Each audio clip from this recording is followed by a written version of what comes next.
자녀들아, 모든 일에 부모에게 순종하라. 이는 주 안에서 기쁘게 하는 것이니라. 아멘. 이번 주는 어버이 주일입니다. 부모님 이야기를 하면 자연스럽게 좋은 이야기든 나쁜 이야기든 좀 뭉클한 마음이 들어요. 가정에서 우리는 이제 동고동락하면서 많은 경험을 공유하기 때문일 텐데요. 사실 잘한 것보다는 좀 못한 게 떠오르는 것 같습니다. 가장 아름답고 행복한 공동체가 되어야 하는데 너무나 친근한 나머지 함부로 대할 때가 많다는 것을 한번 생각을 해보게 되는데요. 마음은 효도해야 되는데 라고 다짐을 하지만 말은 너무나 쉽게 불평과 불만을 쏟아내곤 합니다. 효도라는 말은 기독교뿐만이 아니라 타 종교에서도 흔히 언급되는 말 중에 하나입니다. 심지어 부모님을 떠나서 생활하는 불교의 경우에도 효를 굉장히 강조하죠. 출간 승려는 석굴, 탑, 조각, 그림 등의 작품들을 통해서 부모님께 공양을 한다고 합니다. 고대 인도 우파니샤드라는 철학 문헌은 이렇게 이야기를 합니다. 어머니를 여신처럼 존경하라. 아버지를 신처럼 존경하라. 그만큼이나 부모를 향한 존경과 공경은 인간이 마땅히 해야 할 도리라는 것을 이야기하고 있습니다. 왜 이렇게 하나님께서는 계명을 주시기까지 이 공경을 강조하고 있냐라고 생각을 해보면 먼저는 인간의 속성 때문에 그런 것 같다는 생각을 해요. 만약 우리가 계명을 너무나 자연스럽게 지키고 살아가는 사람들이라면 하나님께서는 이 계명을 주시지 않았겠죠.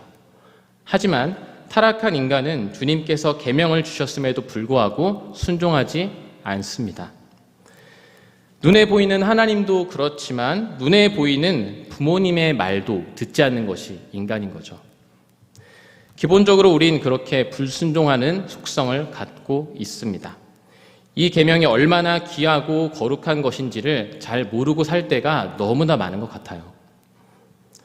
오늘 나누는 이 계명은 단순하지만 얼마나 엄중한지를 우리가 생각한다면 자녀들은 부모를 공경하는 그 중요성에 대해서 알게 되고 부모는 자녀를 현명하게 양육하고 좋은 부모가 될 수 있을지를 고민하게 될 것입니다.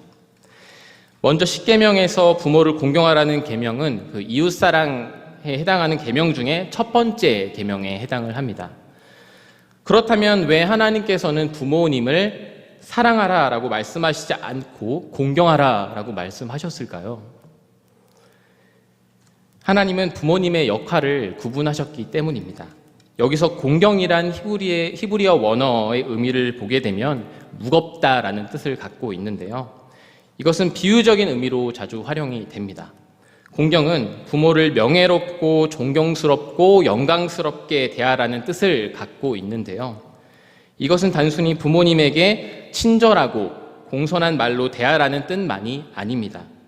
온 마음과 정성을 다해 부모님을 대하고 하나님 다음 자리에 높은 분으로 여기라는 말의 의미를 갖고 있습니다. 우리는 부모님을 하나님의 대리자라고 여기는 마음이 필요합니다. 부모님이 아무리 힘이 없고 보잘것없고 가난하고 무기력하더라도 하나님께서 주신 선물이라는 것을 우리가 기억하고 우리 마음에 새길 필요가 있습니다. 자녀의 입장에서 행동이나 성품 등의 부족한 점이 많이 보이더라도 창조하시고 임명하신 그 주님의 뜻을 바라보는 것이 중요합니다. 가정의 모습이 깨어지는 건 자녀들이 부모를 공경하지 않을 때 발생을 합니다. 어떤 단체든지 질서와 규칙이 중요한데요. 하나님은 가정이라는 최초의 공동체를 통해서 이 세상을 다스리셨습니다.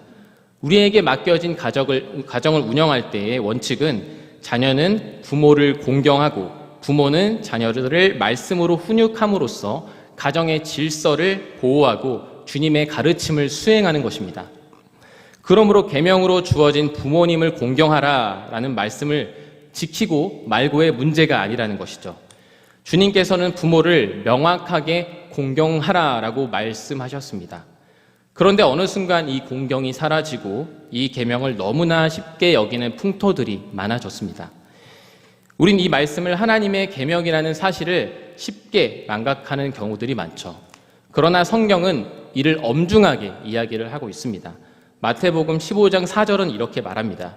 하나님이 이르셨으되 내 부모를 공경하라 하시고 또 아버지나 어머니를 비방하는 자는 반드시 죽임을 당하리라 하셨거늘.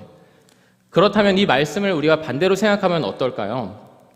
우리가 부모님을 공경한다면 복된 일상과 행복과 번영이 있다는 것을 의미하고 있죠.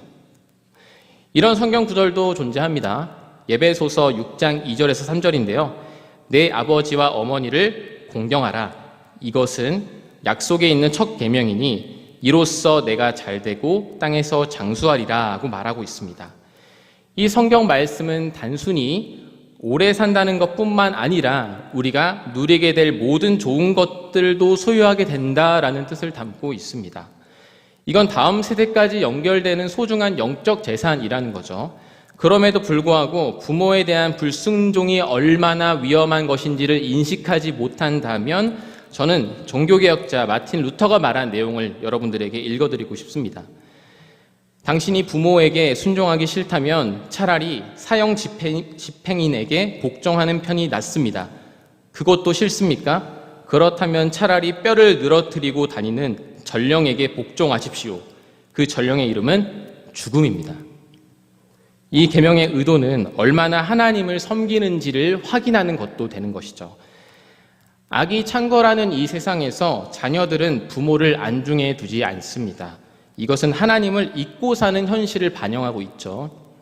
부모를 거역하는 것은 하나님을 거역하는 것과 같다는 성경의 가르침을 진지하게 생각하지 않습니다. 하나님께서 우리를 어떻게 먹이고 지키고 보호하시는지, 그리고 영육 간의 그 많고 좋은 것들을 어떻게 주시는지 생각하지 않습니다. 누구를 통해서 주시죠? 바로 부모님을 통해서 주십니다. 그런데 우리는 평생에 받은 축복을 너무나 쉽게 잃어버립니다. 왜 그런 것일까요?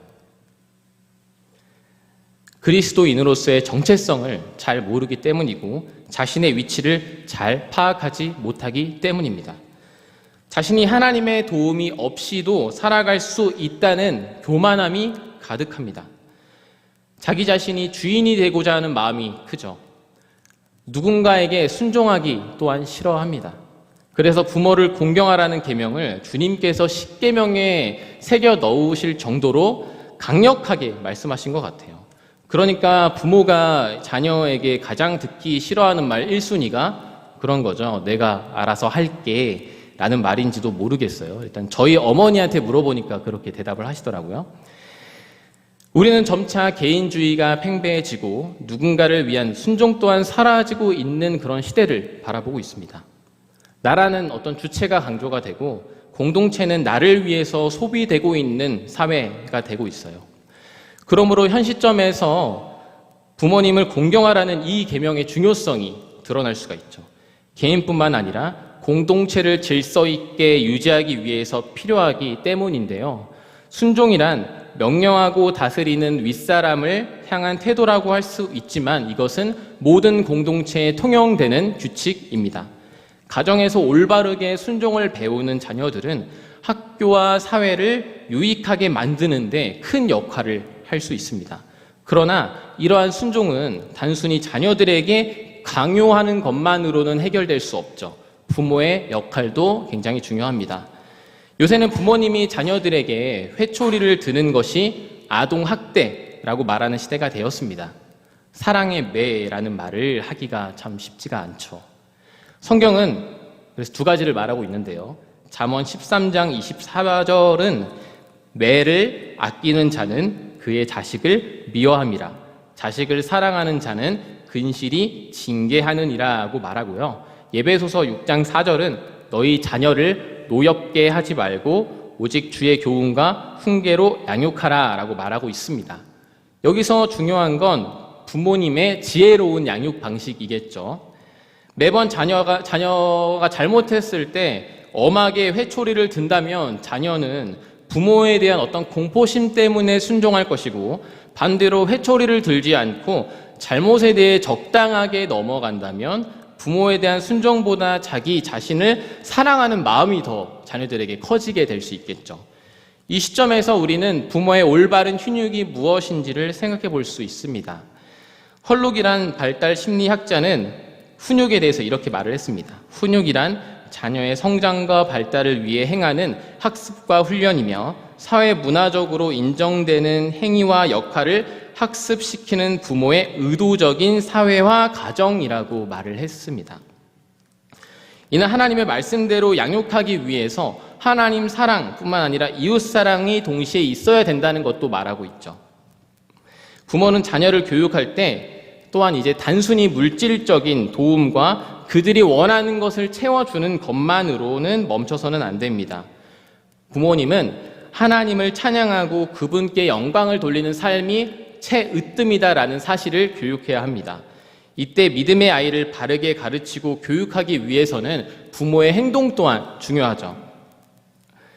한 설문조사에서 자녀가 생각하는 좋은 부모 1순위를 말을 잘 들어주고 대화를 많이 하는 부모라고 말을 했습니다.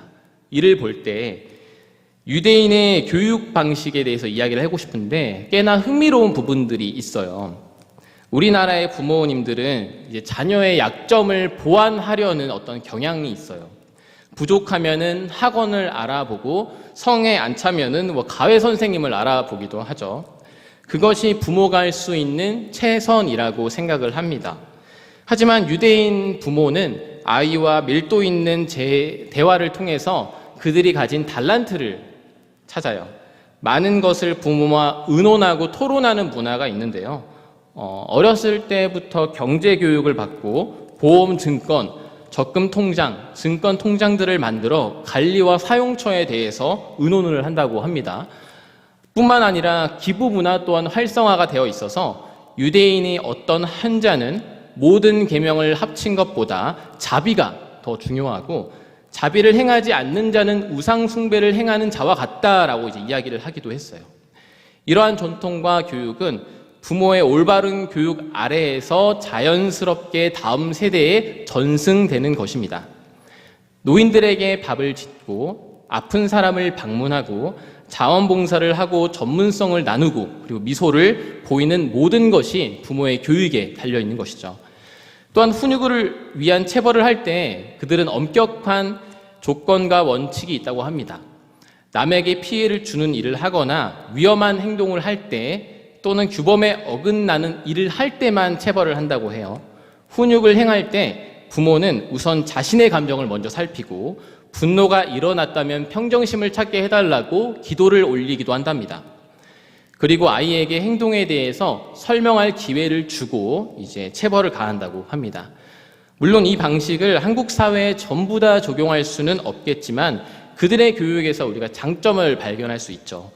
충분한 소통과 이해를 통해서 부모와 자녀가 서로 존중과 존경을 할 수 있다는 것이죠. 그러므로 주께서 주시는 부모의 건의는 폭군으로서의 건의가 아닙니다.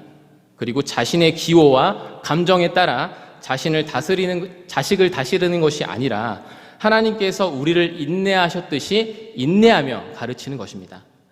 더 나아가 우린 단순히 이 계명을 하나님과 우리 가정에서의 역할로만 한정할 수는 없어요. 부모님께 올바른 공경을 하는 사람은 아까도 말씀드렸듯이 사회에서도 동일한 공경을 합니다. 직장 상사를 공경하며 순종하며 또한 나라를 위해서 기도하죠. 이러한 행위가 하나님이 기뻐하시는 일임을 너무나 잘 알고 있는 거죠. 반면에 나에게 이득이 될 만한 행동이나 상사에게 아부하는 것만을 추구하는 사람은 하나님께서 일하시는 어떤 섬세한 뜻을 알지 못합니다. 그저 자신의 필요에 의해서 순종하는 척을 하는 거죠. 주님이 말씀하시는 공경은 이 어떤 행위보다 마음가짐에 있습니다. 이것을 넓게 보면 국가를 생각하는 것도 마찬가지죠. 하나님께서는 육체의 부모를 주신 것처럼 대한민국이라는 나라 또한 우리에게 허락하여 주셨습니다. 하나님은 국가를 사용하셔서 우리의 삶과 터전을 보호하여 주십니다. 그러나 우리는 보이지 않는 하나님의 보상을 또한 쉽게 생각하는 경우가 많아요. 그래서 나에게 조그마한 안 좋은 사건이나 일이 일어날 때 하나님을 잊고 불평을 합니다. 나라가 나에게 무엇을 해줬냐 라면서 불평하기도 하죠. 하나님의 심판은 이런 마음을 가진 사람들에게 일어났습니다. 출애굽한 이스라엘 백성들은 하나님의 인도하심을 끝까지 믿지 못하고 모세를 찾아가 불평과 불만을 쏟아내죠. 결국 그들은 하나님의 심판으로 강야의 삶을 살게 됩니다. 이 가정을 보면은 부모를 공경하라는 말은 하나님을 믿는 것과도 큰 연관성을 가지고 있다는 것을 발견할 수 있습니다. 왜냐하면 온전한 믿음은 말씀의 실천과 관련이 있기 때문입니다. 사회에서도 국가에서도 이는 마찬가지죠. 자녀가 부모를 공경하고 공경받을 부모가 된다는 것은 쉬운 일은 아닌 것 같습니다. 그럼에도 주님께서 이것을 실행하면 우리에게 복과 은총을 주시고 우리가 속한 공동체와 이 나라에게 유익을 가져다 줄 것이다 라고 말을 하고 있습니다. 그렇다면 반대로 이 계명을 무시하면 질서도 평화도 없는 공동체가 되겠죠. 그렇기 때문에 이 계명은 성경에서도 굉장히 중요한 위치를 차지하고 있습니다.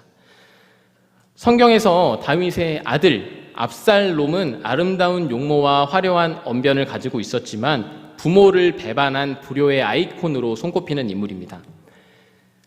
그는 다윗의 군대에 쫓기다가 10kg에 달하는 머리카락이 상수리 나무에 걸려 이제 죽게 되죠. 그런데 단순히 압살롬을 우리가 나쁘게 볼 것만이 아니라 압살롬에 대한 그 다윗의 행동에도 조금 의아한 구석이 있어요. 다윗의 가정교육의 실패는 맏아들 암논이 누이 다말을 범할 때 발생을 합니다. 다윗은 이를 적극적으로 바로 잡지 않습니다. 훈육을 받지 못한 암논은 더욱더 악한 사람이 되었고 여기서 그치는 것이 아니라 그걸 계속해서 지켜보고 있었던 의아하게 생각했던 압살롬의 마음 또한 딱딱해지게 됩니다.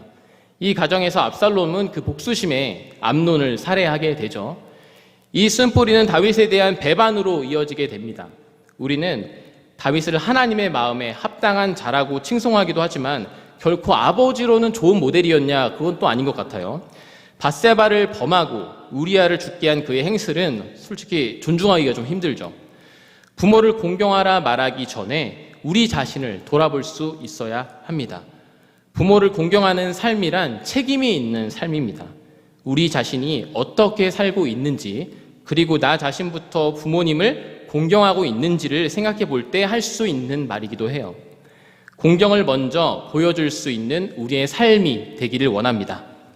공경은 상대방에게 존경심을 갖고 예의를 갖추고 자기 자신을 낮추는 일이기도 합니다. 그래서 우리 마지막 옆에 분하고 한번 이야기를 좀 했으면 좋겠습니다. 사랑하고 공경합니다. 네, 사랑하고 공경합니다. 네, 우리 성도님들의 삶 가운데 이런 진정한 공경과 그리고 존중이 함께하기를 간구합니다. 기도하겠습니다. 하나님 아버지 감사합니다. 오늘 어버이 주일을 맞이해서 부모님을 공경하는 삶에 대해서 우리가 나눴습니다. 주님, 우리가 부모님을 공경하는 것뿐만 아니라 좋은 부모가 되기 위하여서 말씀에 힘쓰고 우리가 자녀들을 잘 양육할 수 있는 마음 또한 우리에게 허락하여 주셔서 매 순간 그 주님의 말씀에 인도하심에 따라 행동하며 잘 양육할 수 있도록 우리를 붙잡아 주시옵소서. 우리 부족함에도 불구하고 주님을 따라가려는 우리 부모님과 우리 아이들에게 주님 더욱더 큰 은혜로 붙잡아 주시고 매 순간 주님의 인도하심을 따라가나 살아가기를 결단하는 우리가 될 수 있도록 주님 함께하여 주시옵소서. 감사합니다. 예수님의 이름으로 기도합니다. 아멘. 네.